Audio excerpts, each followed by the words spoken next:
All hail the rise of the supposed everything game. While at one point meant to describe the likes of Grand Theft Auto, though the crime bent was ultimately the driving impetus, it's since become synonymous with games where you can pretty much do anything. Synonymous is stretching it though. After all, Wuthering Waves, Genshin Impact, and even Hada Studio's own Tower of Fantasy, the proverbial three-headed dragon meme-given shape, are known for packing their games with content. Sure, their themes still ring true, but far be it from the odd cooking, racing, hunting, rhythm, tower defense, and whatnot to slip through in mostly non-canonical events. That said, NTE, Neverness to Everness, for all its flippancy, does have a bent. Urban fantasy, but not post-apocalyptic like Zenless Zone Zero. Instead, it opts for a more paranormal/paranatural playground, where anomalies run the gamut. It's all the BAC CSU can do to ensure that things don't end up in Fubar, and if the destruction is any more widespread and foggy, it'd have to be called Hell Salem's Lot. It's a potent combination, one where nondescript, near-futuristic tech can meet mystical abilities that defy expectation, but does it actually have any staying power? As someone who didn't like pre-overhaul Tower of Fantasy and outright laughed at hearing how the post-overhaul went, I have to credit NTE for hitting the ground running almost immediately. Summoned to the scene of a Class 7 anomaly, which irreversibly transforms those who so much as sneak a glance, you immediately control 3 members of the CSU, getting a feel for the controls while unleashing all manner of destruction. However, the star of the show is you, or rather the protagonist Esper Zero, who suddenly shows up and helps destabilize the anomaly by looking at it. Things take a turn when another anomaly shows up, seemingly hostile to our hero. What happens ultimately forms the crux of the story, because Zero doesn't remember anything aside from being at Groth Island, which is in charge of detention, before suddenly hanging off a building in the middle of the storm. With several weeks having passed, they accept a binding contract with the CSU to investigate in the hopes that it will lead to more answers. It's a mutually beneficial arrangement, one that sees them sent to Heathero for some groundwork at an antique store that serves as a front. As far as premises go, it's surprisingly intriguing, especially when you get a front row seat to containing a relatively low-level anomaly. The writing, however, has left me a bit torn. On the one hand, it leans into the over-the-top antics and habits you've seen in Zenless Zone Zero, without going all the way. The Plucky Mint is the most standout example.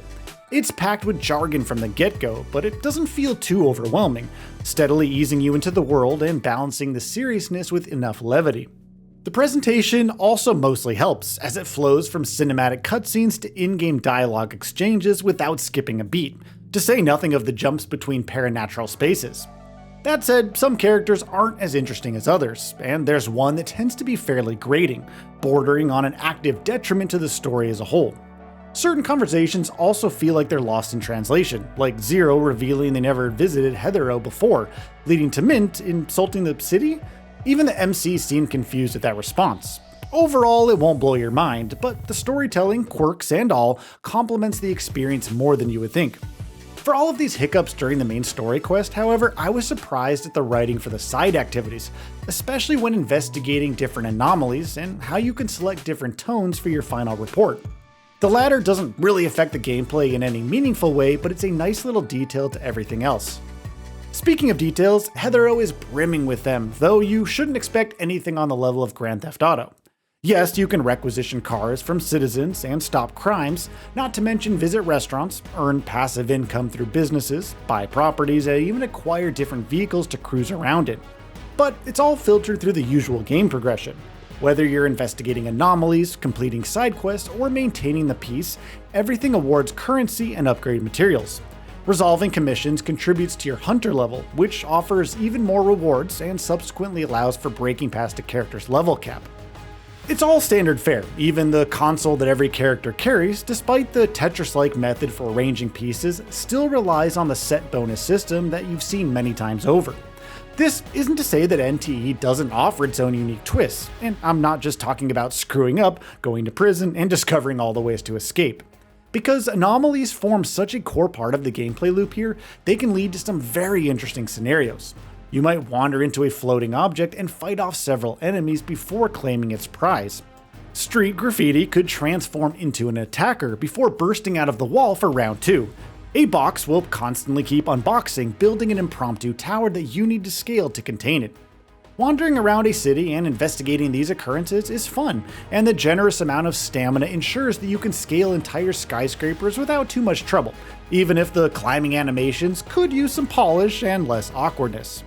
However, the structured side quests don't really offer much depth. You're kind of just going through the motions for the sake of rewards. It's also admittedly odd to see the anime aesthetic collide with more realistic elements like cars, so much so that the latter feels sort of out of place at times. Not that this is the most offensive thing about the aesthetics, but we'll get on to that. All in all, the open world, despite how gorgeous it is, can be at times, feels like it could do with some more cohesion and interactivity. The sheer degree of random NPC conversations and occasional events help, but it's really only the start. Combat is of course another core pillar of NTE, and on the surface, it can seemingly offer too much style and not enough substance. Which isn't entirely accurate, but also not completely wrong. You have the standard attack and combos, coupled with a special ability, an ultimate, and a dodge. Perfect dodging ensures windows for counterattacks that can further break down an enemy's stamina, and once fully broken, you have a brief window to pile on the damage. Parrying is performed by timing your blows as soon as an enemy's glowing red attack lands, but simply using an ability while the red ring is active, or swapping to an ally offers way more leeway. It's pretty easy, admittedly, even if you're working around cooldowns, but dodging everything else is still paramount. Further adding to this mechanic are the elemental reactions, which combine elements to trigger different effects.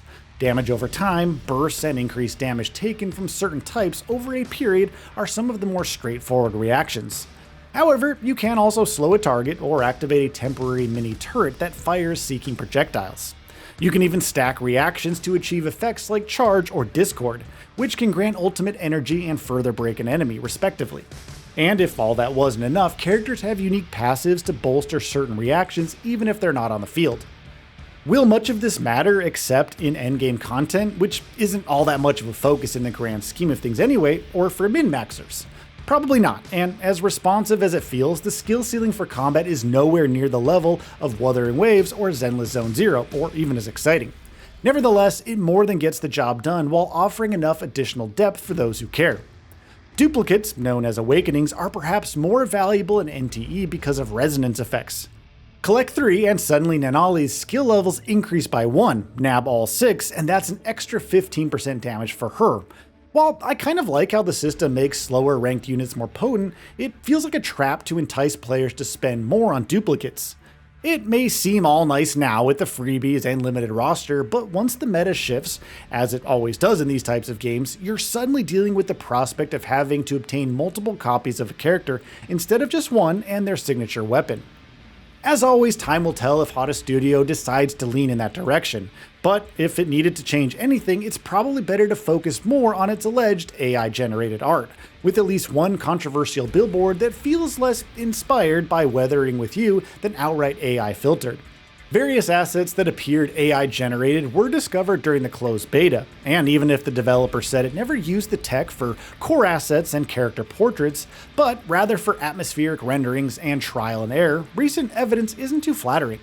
Even if it's not outright confirmed, there are other issues and inconsistencies with the presentation, be it the lip syncing for the English voices, which seems better in Japanese, or the choreography in certain combat scenes. Despite all this, Neverness to Everness is far from the worst addition to the 2026 lineup. The setting is unique and lends to some interesting activities. The overall visual fidelity and music are good, even with some very occasional performance hiccups, and the combat is solid, even if it's far from the biggest highlight. Notwithstanding Taygedo and potential AI-generated art, truly the two biggest hurdles in the history of gaming, it's at least worth a try. So, what are your thoughts on this? Go ahead and share them in the comments below. And if you like this video, please subscribe to the channel and enable all notifications by clicking the bell icon to get new video updates. We upload every day and would really appreciate your support. Thanks for watching.